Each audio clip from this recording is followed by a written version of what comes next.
I am going to say one comment, and because Kenny told me something you wrote, okay, and I don't get upset at people I like, okay. So, but don't write erroneous things because you hear things. If you want to ask me a question, I'll give you an honest answer. And I'll say this: in 1987, and the other night we honored a team that I couldn't honor because of the way we were playing. 1987, at 6:30 in the morning to 7:30 in the morning, we would get up before breakfast and we would dummy up every little play for 1 hour before breakfast at Providence. And then in between class time, we would do an hour of shooting, ball fake moves, dribbling, low post moves, go over it, and try to perfect it. Because I was very concerned that we lost our 3 best players and we didn't have a double-figure score return at Providence, and since the inception of the Big East, they were in dead last place. So we wanted to try and do something about it. And we just kept them going over and over and over. And I developed a reputation at that time for putting in a great deal of hard work. And then we practiced for 3 hours. And then we came back at night, and Billy Donovan and Delray Brooks would play Pop Lewis and myself. Loser buys milkshakes, best out of 7 games. We would play from right after study hall at 9:30 to 10:30 every night, 2-on-2. This was when I was young and I could play. We'd play 2-on-2. So when you think of it, Billy was putting in an hour in the morning along with those guys, an hour individual instruction, 3-hour practice, and then they would beg me to continue playing, but I was getting tired after the hour was up, 2-on-2. Then we go down and we talk basketball, and right below in the cafeteria, and we did that the whole season. At the end of the season, we never got tired. We were blowing people out. We came into Freedom Hall and blew out an Alabama team with four first-round draft picks.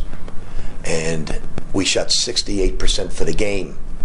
Then we blew out Georgetown, who was a number 1 seed. We blew out a number 1 and number 2 seed with basketball that was incredible. Billy not even playing well, and we came on. And Kenny told me the nature of your article. Unfortunately, there's a 20-hour rule today, and so your comment only hurt. Your article only hurts recruiting that come in because you build an image that's not there. We worked in 1987 like I'd love to work today. I would love to do that today. Unfortunately, this is the least amount of time I've ever put into practice in my life because of injuries, and we couldn't even practice 50% of the time. So when people make these statements, it not only hurts the image of recruiting, because you can only practice so much. We don't go any harder than Marquette. We don't go any harder than Villanova. We don't go harder than anybody. If you went to watch Marquette's practice, you'd see hard work at its best. If you go up the street to Indiana, you'd see hard work at its best. In 1987, we worked, and we worked, and we worked, and we worked, and we loved it, and we laughed and had fun. And when all my guys came back the night before they were honored, that's all they talked about was practice and the 2-on-2 games and practice. And man, it was, and all they would do to their wives, and the wives said, "Boy, you guys embellish it." I said, "They're really not embellishing it. They're pretty much telling the truth." But what unbelievable pride they talked about the amount of work they put in. And they went from dead last place in the inception of the Big East to blowing out a number 1 and number 2 seed and going to a Final Four. So when I hear this nonsense that you wrote from Kenny about working too hard, I'll end it with this way because he told me what Preston said. Preston sat at a table with me in my office. He was a unrecruited athlete because they said he had a bad attitude. Every high school coach told me not to take him. The only one we had to beat out was Weston. Wasn't sure whether they would offer him a scholarship. Preston Knowles worked his ass off here and went from a malcontent, a guy that everybody said had a bad attitude, to a great basketball player playing in the NBDL right now, having an unbelievable career. And whatever percentage he had that he thought he could play at was 10 times better than the player he came in here. And if I ever have to take away and apologize for my work ethic, that will be the day. So you are not changing me with your nonsense that you wrote in that article. The only thing you do is hurt recruiting, but more importantly, you're not telling the truth. Because we haven't been able to practice this year. We haven't been able to get after it this year. And I miss getting after it. And I missed those days in 1987. And the day that they put in that 20-hour rule took a piece of my heart out. But that's the rules. We go by it.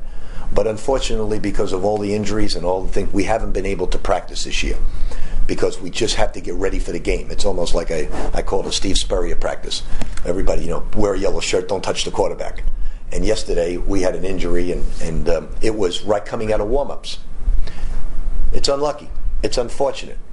But we're never going to give up our work ethic. We're never going to give up our desire to win. We're never going to make excuses. I've got a great group of guys. I love coaching them. They're terrific. And I look forward to the day where we can practice.